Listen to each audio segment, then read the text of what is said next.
કાલાવડના જોશા પરથી ખેડૂતોની વિશાળ રેલી મામલેદાર કચેરીએ પહોંચી વીજ પોલ ટાવર મુદ્દે ઉગ્ર વિરોધ। જામનગર જિલ્લાના કાલાવડ તાલુકાના જોશાપર ગામે ખેડૂતોના ખેતરોમાં વીજ કંપની દ્વારા વીજ પોલ અને હાઈટેન્શન ટાવરો ઊભા કરવાના વિરોધમાં છેલ્લા 7 દિવસથી ચાલી રહેલી સત્યાગ્રહ છાવણીના સમાપન દિવસે ખેડૂતોનો આક્રોશ રસ્તા પર જોવા મળ્યો। જોશાપર ગામેથી બહોળી સંખ્યામાં ખેડૂત ભાઈઓ અને બહેનોએ વિશાળ રેલી યોજી કાલાવડ મામલેદાર કચેરી સુધી પહોંચીને પોતાની વિવિધ માંગણીઓ સાથે આવેદનપત્ર પાઠવ્યું। રેલી દરમિયાન ખેડૂતો દ્વારા અમારી માંગણી પૂરી કરો, યોગ્ય વળતર આપો તેમજ ખેડૂતોની મંજૂરી વિના ખેતરોમાં વીજ પોલ અને ટાવર ઊભા કરશો તો ઉગ્ર આંદોલન થશે જેવા સૂત્રોચ્ચાર સાથે વિરોધ વ્યક્ત કરવામાં આવ્યો હતો। ખેડૂતોનું કહેવું છે કે તેમની જમીનમાં વીજ કંપની દ્વારા પોલ અને ટાવર ઊભા કરવામાં આવે તે પહેલા યોગ્ય અને સંપૂર્ણ વળતર તેમજ જમીનના ઉપયોગ બદલ પૂરતું ભાડું ચૂકવવામાં આવે। જો સરકાર અને સંબંધિત વિભાગ દ્વારા તેમની માંગણીઓનો સ્વીકાર નહીં કરવામાં આવે તો આગામી દિવસોમાં આંદોલનને વધુ ઉગ્ર બનાવવાની ચીમકી પણ ઉચ્ચારવામાં આવે। આવેદનપત્રમાં ખેડૂતો દ્વારા કાલાવડ તાલુકામાં છેલ્લા 12 વર્ષથી યથાવત રહેલા જમીન માપણીના પ્રશ્નો પણ ઉલ્લેખ કરી તાત્કાલિક અને કાયમી ઉકેલ લાવવાની સરકાર સમક્ષ માંગણી કરવામાં આવી હતી। ખેડૂત આગેવાનોના જણાવ્યા મુજબ જ્યાં સુધી યોગ્ય વળતર, પૂરતું ભાડું અને જમીન માપણી સહિતના પ્રશ્નોનું નિરાકરણ નહીં આવે ત્યાં સુધી ખેડૂતોની લડત અને આંદોલન યથાવત ચાલુ રહેશે। રોલ મારું નામ અશોકભાઈ સાવલિયા, મારું ગામ જસાપર, તાલુકો કાલાવડ, જિલ્લો જામનગર।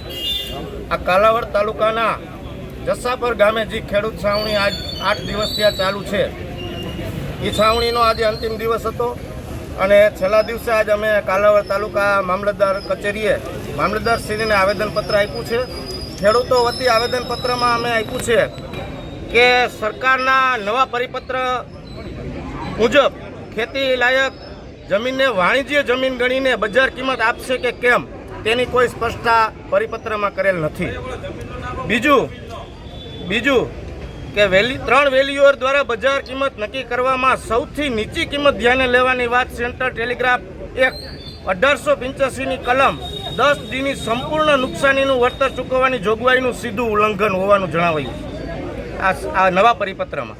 સાથે જ ઉર્જા વિભાગના 1/3/2024ના પરિપત્ર મુજબ ટાવર માટે બજાર કિંમતના 200%ની વળતરની વાત છે, જ્યારે 85% વાળો વળતર પરિપત્ર 2014/7/2017નો હતો, પરંતુ કોરિડોર માટે બજાર કિંમતના માત્ર 30% વળતરની જોગવાઈ છે, જેનાથી ખેડૂતોને થતા નુકસાનીની સંપૂર્ણ ભરપાઈ થતી નથી। એટલે અમારી માંગણી ખેડૂતોની એવી છે કે આ પરિપત્ર તાત્કાલિક રદ કરવામાં આવે અને જે ખેડૂતોની માંગણી છે, અમારે જેતપર પણ આંદોલન ચાલુ છે, એ ખેડૂતોની એવી માંગણી છે કે તાત્કાલિકના ધોરણે 400% એટલે કે બજાર કિંમતના 4 ગણું વળતર અમને આપવામાં આવે તો જ આ ખેડૂતોની માંગણી સ્વીકાર્ય થશે, નકર ખેડૂતોનું આંદોલન ચાલુ રહેવાનું છે। બીજું, કાલાવડ તાલુકો, જામનગર જિલ્લો, આ સરકારી જમીન માપણીનો બહુ મોટો પ્રશ્ન છે। બધાના ટોટલી ગામમાં, કાલાવડ તાલુકાના તો ટોટલી ગામમાં બીજાના ખેડૂતના મારી જમીન બીજાના ખેતરમાં બોલતી હોય, બીજાના ખેતરની જમીન મારા ખેતરમાં બોલે છે। આજે થઈ ગયું છે। સરકારને અમારી વિનંતી છે કે આજ 12 વર્ષથી અમે એ જમીન માપણીનો પ્રશ્ન લઈ અને આજ 12 વર્ષથી આંદોલન ચલાવી રહ્યા છીએ, પણ 1% હજી કાંઈ એમાં સુધારો આવતો નથી। સરકાર એમ કહી રાખે છે કે કાલાવડમાં ઓફિસ ખોલશું, વहाँ ઓફિસ ખોલશું, પણ માપણી કરી ગયા પછી એ લોકો કાંઈ કરતા નથી અને એમને પાછી ફાઇલો જે અરજીઓ કરી છે એ બધી ફાઇલે કરી દે છે। તો સરકારશ્રીને નમ્ર વિનંતી કે અધિકારીઓને કહેવામાં આવે કે જમીન માપણીનો પ્રશ્ન તાત્કાલિક સોલ્વ કરે અને ખેડૂતોના પ્રશ્નોનું નિરાકરણ કરે। હજી 31 તારીખે અમે જામનગર જિલ્લા કલેક્ટરને પણ આવેદનપત્ર આપવાના છીએ, તો સરકારશ્રીને નમ્ર વિનંતી કે આનો ઉકેલ તાત્કાલિક અને સત્વરે લાવે। જય જવાન, જય કિસાન। રોલ જય જવાન, જય કિસાન। મારું નામ પ્રવીણભાઈ ગાંડુભાઈ પટારિયા, ગામ સોઠા, તાલુકો કાલાવડ, જિલ્લો જામનગર। હવે જ્યાં સરકારશ્રીએ ખેડૂતોને આંદોલન કરવા મજબૂર કર્યા છે એ ખરેખર સરકારની એક મોટી ભૂલ છે, કારણ કે આ સરકારને સત્તામાં બેસાડવાવાળા ગુજરાતના ખેડૂતો છે। તો જે આ થાંભલા ખેડૂતોની સહમતિ વગર નાખ્યા છે તે અમારે જોતા નથી, જરૂર પણ નથી। તો અમે જે અત્યારે માંગણી કરી છે એ વહેલી તકે પૂરી કરી દઈએ, નકર સરકારશ્રીને અને આજે અંબાણી અદાણી વીજ કંપનીઓને વિનંતી કે તમે જે આ વીજ પોલ જ્યાં ખોડ્યા છે એ તમારે પાછા ભરવા જોશે, કારણ કે અમારી ખેડૂતોની એકતા થઈ ગઈ છે। અને ખેડૂત ભાઈઓને પણ એક વિનંતી કે આપણી એકતા રાખવાની છે। એકતા વગર આપણો ઉદ્ધાર નથી। આપણે એના નથી જોતા થાંભલા, નથી જોતા એના તાર, નથી જોતું એનું વળતર, આપણી જમીન આપણે બચાવવી છે. કારણ કે આ વીજ પોલ આવશે એટલે આપણી જમીનની વેલ્યુ ઘટી જાય છે. એની નીચે કામ કરવું પણ અઘરું છે. મોટી મોટી લાઈનો આવે છે. હકીકતમાં મિત્રો જબરું જોખમ છે, જીવનો જોખમ છે. આપણે એની નીચે કામ કરશું, આપણા મજૂરો કામ કરતા હોય, આપણે કામ કરતા હોય તો કોઈ અકસ્માત થાય, કોઈ શોર્ટ સર્કિટ થાય તો એનો જવાબદાર કોણ? તો આ બાબતે અમે બધું લેખિતમાં દીધું છે.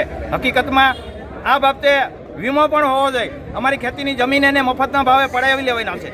અમે એને જમીન મફતના ભાવે આપવાના નથી, પણ જો અમારી માંગણી વહેલી તકે પૂરી નહીં કરે તો અમારે આના થાંભલા, તાર કે કાંઈ જોતું નથી, વળતર જોતું નથી. અને કલેક્ટર સાહેબોને પણ વિનંતી, હવે મારા ગામની વાત કરું કે 16 તારીખે, 23 તારીખે અને આજે પણ તારીખ છે, તો શું તમારે આટલું બધું આ કંપનીઓને પ્રોત્સાહન આપવાની જરૂર છે? હકીકતમાં ખેડૂતોને થકવવાની 15 દિવસમાં 3 નોટિસ. એટલે કલેક્ટર સાહેબોને પણ વિનંતી કે સાહેબ તમે હકીકતમાં ખેડૂતોની વાત સાંભળો. ખેડૂતોને આ થાંભલા નથી જોતા, તાર નથી જોતા, વળતર નથી જોતું, તો તમે હકીકતમાં અમારી માંગણી નહીં પૂરી કરો તો ઉગ્ર આંદોલન થતા પહેલા અમારી વાત સાંભળી જાઓ. જય જવાન જય કિસાન. જય જવાન જય કિસાન. હું ગામ જસાપર અને ત્યાંથી જોડાયેલા છે અને અમારા ખેતરમાં થાંભલા, હું ખેડૂતની દીકરી છું એટલે અમારા ખેતરમાં થાંભલા જોતા નથી અને કાં એનો પૂરતો વળતર આપે અને કાં અમારે એને પૂરતું, ખેડૂતને 5-5 વીઘા જમીન છે એમાંથી અમારા ખેતરમાં થાંભલા નાખે તો અમારે શું કરવું? એટલે અમારા ખેતરમાં થાંભલા જોતા જ નથી અને કાં પૂરું વળતર આપે એટલે અમારે બસ ન્યાય જોઈ. રોલ. મારું ગામ કાલમેઘડા, ભગીરથસિંહ જાડેજા મારું નામ છે. અમારે અત્યારે જે બધા રેલી સ્વરૂપે સાવણીમાંથી અહીંયા અમે કાલાવડ મામલતદાર સાહેબને આવેદનપત્ર દેવા માટે આવ્યા છે. અમારી જે માંગ છે એ સરકાર તાત્કાલિક સ્વીકારી લે. અમને જે એને કાંઈ લાલચ લોભ આપ્યા છે એ કોઈ બાબત અમને સ્વીકાર નથી અને અમારી જે માંગ છે એ પૂરી કરે. અને વસ્તુ એક કહેવાની એ સરકારને કે ભાઈ તમારે ચૂંટણી પતી જાય પછી તમે અમારા ખેડૂતની ઘાણી કરો છો, ચૂંટણી હોય ત્યાં સુધી તમે અમારા પગમાં પડો છો. અમારે જરૂર હોય અત્યારે ખેડૂતને બધાને તો એકેય કોઈ આગેવાન, ધારાસભ્ય, સંસદ સભ્ય, તાલુકા પંચાયતનો સભ્ય, જિલ્લા પંચાયતનો સભ્ય કોઈ અમારી વાત સાંભળતા નથી, ખેડૂતને કોઈ સાંભળતા નથી. અને અમારે બધાને બિસાડા થઈ અને તમારી વાહે લબડવા આવું, આવી રીતે અમારા ખેડૂતની પરિસ્થિતિ તમારે ઊભી કરવાની છે.